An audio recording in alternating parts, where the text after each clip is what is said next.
But you know, one of the other things I found interesting about that Cat Williams interview was how much he exposed the art of joke stealing. Yeah. And I didn't realize that was such a prominent thing, or well, obviously it's gonna be frowned upon. This is my material, and you stealing my shit. But it's a whole lot of fights underground that y'all don't even know. Yeah, so but that's what I'm saying. So if we didn't get anything from that crazy ass interview, and shout out to Uncle Shay Shay, because I thought he did a tremendous job. But if we don't get anything from that, it created a competitive environment that we never seen in comedy that made it so interesting to us, because we love comedy. Right. We always champion our comedians. So to see the competitive spirit of it comes out, it's like, oh, y'all just like us. Yes. Yeah, y'all just like us. What's your opinions on motherfuckers joke stealing? Joke stealing, man. It's tough, man, because it's been times when I felt like I thought of a joke that I never heard nobody say before. Right. I went to a show. I see a comedian. He performed. He does the joke. Now I know. Matter of fact, I'm in Atlanta, and I can't remember if it was Carlos Miller or if it was K-Dub. I never even told them. We this. Can't put that old Carl. I like. No. I'm not saying they stole the joke. What I'm saying is we thought alike. Right. So a lot of that shit is point of view too. It is. But listen, from state to state, coast to coast. If you grew up in the hood, in a city, a lot of the experiences are the same, bro. Right. So when I go to Atlanta, I'm doing this joke in Philly, New York, Jersey. Killing. I come to Atlanta to work out, perform, basically. So I don't know. I can't remember if it was Carlos or K-Dub. It was one of them, though. Both my, shouts out to K-Dub, shouts out to Carlos Miller, 85 South Show. They're my guys. So they on stage. I'm in the back waiting to go on, and I hear a joke about that I usually do. I was like, oh, shit. I got the same joke. But I know they didn't see me, because mind you, I know these guys. So I know they didn't see me do the joke before. I got a question about that. I ain't gonna cut you off. Go ahead. I never seen them do the joke before until now. So I'm like, I can't do that joke no more, because I seen them do it. I'm not even gonna tell them that I should do that joke. So that's what I want to ask. So in Hoop, we got scout reporters. Right. So they come out as soon as I check in the game, and you can hear the coaches and the scouts yelling, "Hey, don't let him go left. Yeah. Pump fake, stay down. He's going left, fade away." And it's like, what do you do in a moment where you feel like, damn, they know my shit? Do you call an audible, or do you just scratch that shit all the way? I scratch it, because if you're gonna perform before me, I gotta scratch it. Right. You know what I'm saying? Because you're gonna hit a joke twice. And I was like, whoa, what the hell? And let me say the joke, because I want to say the joke, because I never told them the story. So hopefully they hear it, but oh shit, you still that joke too? Yeah, I did, but I didn't take it from you. Right. I saw you do it, so I stopped doing it. Basically, it was a joke about AIDS joke. I said, yo, men and women take the AIDS test differently. I said, women take the test. They go down to the doctor, set an appointment, take the test, get the results, come back, they good. I said, men take the test. They send their girl down to the doctor, let her take the test. She come back, she good? Well, I'm good. Well, right. That's a simple joke that a lot of probably from a male perspective. Right. So when I saw one of them do it, I was like, oh, I can't do that joke no more. That's all I did. I didn't go, yo, you a joke thief. Like, I know you never seen me perform before.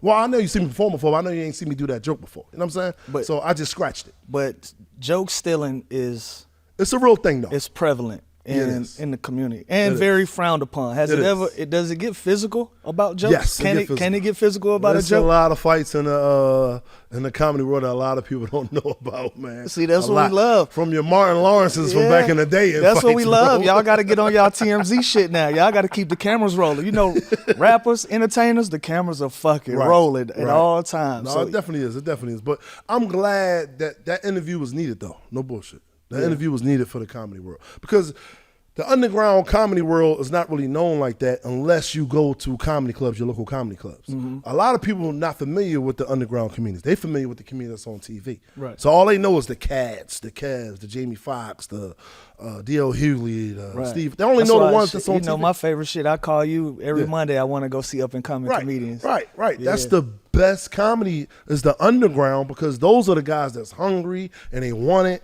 And I'm trying to tell you, if you really want to see some pure comedy, go to your local comedy club. Trust me, you're gonna see some shit like, oh shit, he funny as hell. God damn. But that's the game. That's the game. You ever stole a joke? I never stole a joke. I was Were you inspired? You gonna be inspired by a joke. Nah, I'm talking shit. You gonna be inspired because you gonna hear a joke. I'm like, You know how you damn. ask a motherfucker question one way and try to find another way. Yeah, try to find a new angle. See if You'll you get give me inspired something. because you'll hear a joke. I'm like, damn, why I ain't think of that? Right. You know what I'm saying?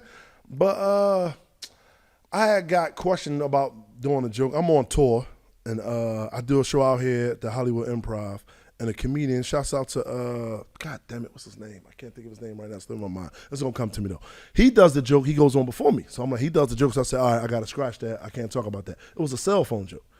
It's about, how guys be when they get their cell phone and they around their girl, and your girl say, hey, can I use your phone? It's like, what you want to use my phone for? Why don't you just use your phone? Well, my phone died. Well, charge your phone up, and then when it charge back up, use your phone. And then there's other little aspects you talk about the cell phone. So he did that. So I said, I'm going to scratch that tonight. I'm not going to do it. Mm-hmm. So a week later, I think I did another show in L.A. He was in the audience. I said, you know what? Let me do my cell phone joke so you won't think I stole from him. Did it right in front of him. Killed it. Get off. He comes approach me at the end. I didn't know him. The reason why I didn't approach him at the first show because I didn't know him. Mm-hmm. So I said, I'm not going to approach you because I don't know you like that. I don't want you to take it the wrong way. But now he approached me like, yo, you stole my joke. And I said, bro, I didn't steal your joke, bro. Trust me. I didn't. You was on the show with me. You went on before me, so I couldn't do the joke too. I'm not going to touch the same subject that you touched. That's just stupid. Right. And we had different scenarios with the joke, but at the end of the day, it was a cell phone joke. It's like having your gas is so high now. Damn. A lot of comedians going to have a similar joke to that. Be a common joke. Yeah. So, hey, that was the only time I was ever been accused. Welcome to the party, because in basketball and sports, I feel like our veil has been lifted so much with social media and so much access. The NBA, I think the NBA is the number one sports league in the world because early on they took a WWE approach to presenting us as bigger than basketball. Right. Okay. Yeah, I see that. You know what I'm saying? Mm-hmm. Like, so much access. You got the 30 for 30s. Mm-hmm.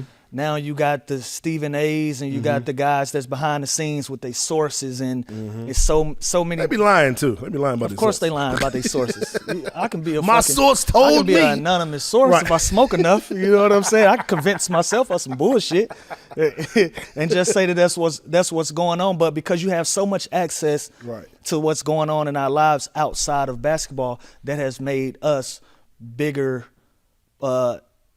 Parts of the entertainment world. So now the veil is coming off of some of our comedic heroes. Mm-hmm. You know what I'm saying? Like in that clip, he was going at Cedric the Entertainer, who's one of my heroes in comedy. It was like, you're putting goggles on people that you've never had on before, and you're looking at them like, come on now. Hey. Because look, because I gotta say something that hurt my motherfucking feelings about that shit.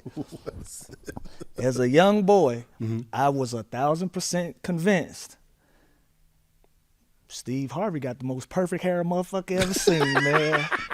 So to hear anybody say anything different in detail and then have all of this stuff come out on social media to support it, we was like, nah, Steve. That man went bald-headed the following week. Fuck all the other shit that he was trying to put on Steve name. I ain't getting into that. That ain't my business, not my world. Right. But that hair? Yeah. No, I ain't gonna lie. That hair was a time. I ain't gonna lie. I used to tell my barber, hey, bro, you gotta get a little sharper, man. We need that Steve Harvey. We need that Steve Harvey. Steve told us he was getting his shit cut every day, twice a day. Mm-hmm. He was paying his barber, which when we heard it the first time, we thought it was outrageous. He's like, I pay him $1,000 a week. And this was pre the $100 haircut. Now you can't get your shit cut for less than $60 to $80. Jeez. Don't let nobody make a house call. Shout out to my barber. Shout out to mine too. Yeah. House call $250? I don't know. I owe mine some money. Shit. So, cause my barber hang out with me too much for me to pay him every time I get my hair cut. All this free tequila and vibe. Yeah, he catch some immaculate vibes being around. So some of these is on the house. We ain't even gonna discuss it. What's up with that shorty you was talking to, bro? That was all me. Come on, bro. He sent his Apple request. I'm gonna send my Apple request. However you want to do it. But that was one of those things that I seen, bro. That shit tickled, that was something that tickled the fuck out of me. That was something we all knew. You care to tell me whether that shit true or not? What's that? That was a piece. What was the piece? The hair? The hair. Yeah. Hell yeah, it was, wasn't it? Yeah. Tell me more. It's an old special that Steve Harvey did. I don't know How if was it that was motherfucker so perfect though? that motherfucker was perfect. I ain't gonna lie. It was an old. I don't know if it was. Y'all got to Def put Jam. Samuel L. Jackson on the screen every time we say motherfucker. Go ahead. I don't know if it was a special or what, but Steve Harvey was performing, and the camera view got the back. Oh no, I saw that. And it was all ball. So we knew. Car ain't got no roof. Yeah, we knew. So we knew. We the comedy world knew. You know, Because that's at a time where where access is limited. right, Like right, it's gonna right. be one VHS of the show. right. It's probably gonna be a fucking. If you could afford it, it was gonna be a real Yeah. commercial. Other than that, that's it. You had to just run into Steve when you ran into Steve. But Yeah. now with social media, bro. No, that was real. He went ball a week later, bro. He said, "All right, it's a wrap. The gig is up." You think there's ever a time where Steve address it? I don't know Steve. I met him a couple times, but I don't know him. But hearing from like his friends, It seems like he's changed so much. Like his imagery has changed so much. Right, he's About not- what he's presenting to the world. yeah, he's not going to address it. But if he do an interview, somebody's going to ask him though. So we'll see. We'll see. But I don't think he's going to come out and address Because it. he had a place in his career. He's Yeah. not even gonna allow you to ask him something he nah. don't want to be asked in the perspective that he want to. Nah. Because 'Cause, talk about it. I watched one interview with shout out to Don DC Curry. I watched one interview. He's like, "Yeah, man, Steve a little sensitive, you know." One time we had a show years ago. I've been knowing Steve for over 40 years. He said one show we was doing. He said he walked into Steve's dressing room talking to him, and he said Steve was right under the ceiling fan. He said, "Hey, Steve, man, you might want to move, man. You don't want the ceiling fan to fuck up your toupee, bro." He said, Nah. Steve got mad at him. He talked to him for like 3 months. I said, "Damn." So Yeah, that shit yeah, gotta. he ain't gonna address it. That shit gotta be a real soft spot. And I also pull from that, and I hate that we even still, but I like how we talking about it. Yeah. For full episodes and more content like this, subscribe to the Underground Lounge YouTube channel. New episodes drop every Wednesday. Tune in, y'all. Subscribe.